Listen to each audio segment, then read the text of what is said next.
Hello everyone, my name is Dr. Aubry, and the reason why you're watching this video today is this is an introduction to how we do things in our office. We're talking about Get Healthy Vermont here, and my office is located in South Burlington, Vermont. I've been treating patients since 1999, and I am a chiropractor specializing in brain-based therapy and neurometabolic care. I'm a member of the Johnson Neurometabolic Supergroup, which began in 2006, and we have a site online where between 500 and 1,000 doctors interact on a daily basis. Now, what this means is that when you're talking to myself, you're not just talking to one doctor, you're getting the input of about 1,000 different doctors at once. I treat specific conditions in my office. I'm not the typical chiropractor. We're going to work with specific chronic conditions, so things like fibromyalgia, thyroid disorders, multiple sclerosis, chronic pain, autoimmune disorders, ADD, ADHD, and autism spectrum disorders, migraines, peripheral neuropathy, vertigo and dizziness, and neurometabolic weight loss, as well as irritable bowel syndrome, or IBS. Now, just about all chronic conditions have something in common.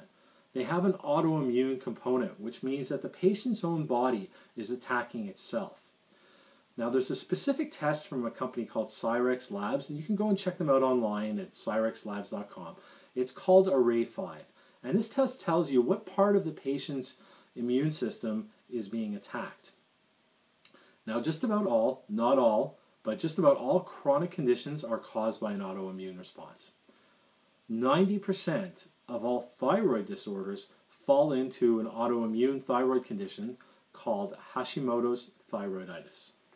Now, a great book to read is what's called Why Do I Still Have Thyroid Symptoms When My Lab Tests Are Normal? And this is a book by Dr. Th1, and he's one of the foremost leading authorities in the world on natural healing for thyroid and metabolic conditions. Now, when we talked about 90% of all thyroid conditions being autoimmune or Hashimoto's thyroiditis, the 10% of thyroid symptoms fall into 6 other categories, including underconversion, overconversion, pituitary suppression, and primary hypothyroidism. So what does it mean when you're autoimmune? This means that your body is attacking itself. How do we stop that? Well, one of the first things we want to do is decrease inflammation. So with autoimmunity, how do we know what's wrong? Well, we're going to look at blood work. Then what we want to do is decrease the inflammation and detoxify the body. The first thing I tell my patients is if you're a smoker, stop smoking. One of the most important things. Get off of soda, junk food, and fast food. You need to change your diet today. Diet is a very important thing. Now, you got to be ready for change.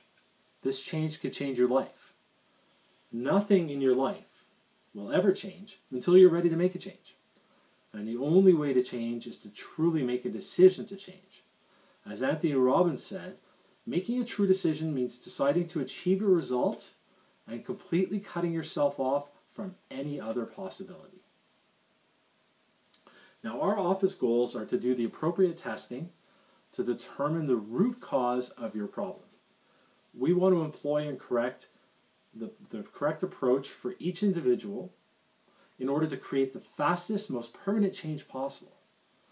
And we want to return you to the most optimal state of health possible. Now, my goal is to have a maximum positive impact on all my patients' lives.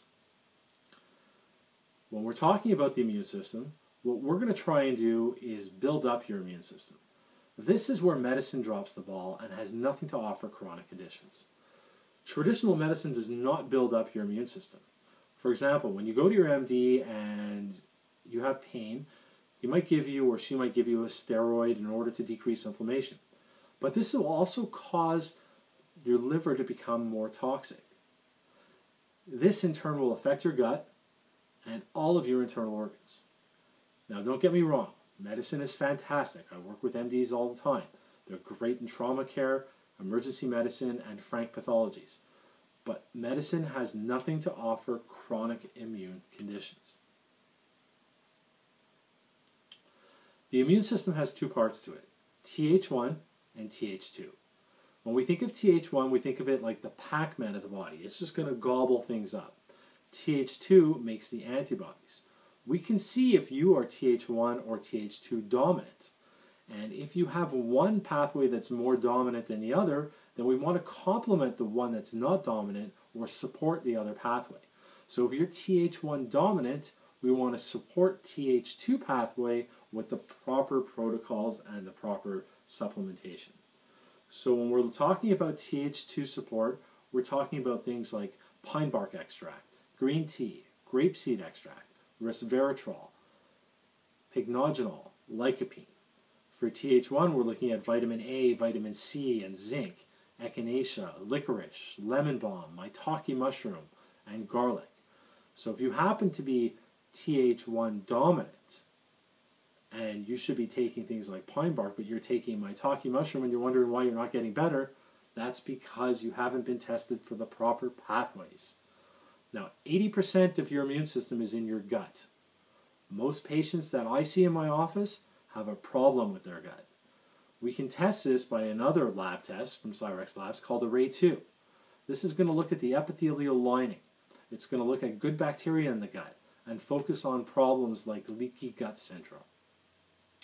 One of the problems that I see, or the most common problems that I see in my office, is hypochlorhydria. This is a decrease in the amount of stomach acid, or HCl. Now, hydrochloric acid is a very important thing because it provides for a better flow of your lymphatic system, and it helps to create methyl groups. Methyl groups are vital because they are there for DNA and cell replication. What we have to realize is that your body is constantly changing every year, and you get an entire new body pretty much on a yearly basis. We're talking on a cellular level. How do we test for hypochlorhydria? How do we test for all these other problems?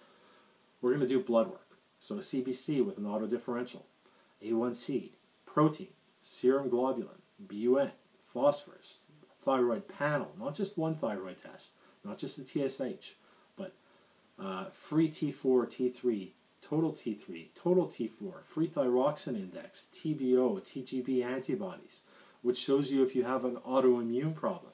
We will also look at reverse T3 as well.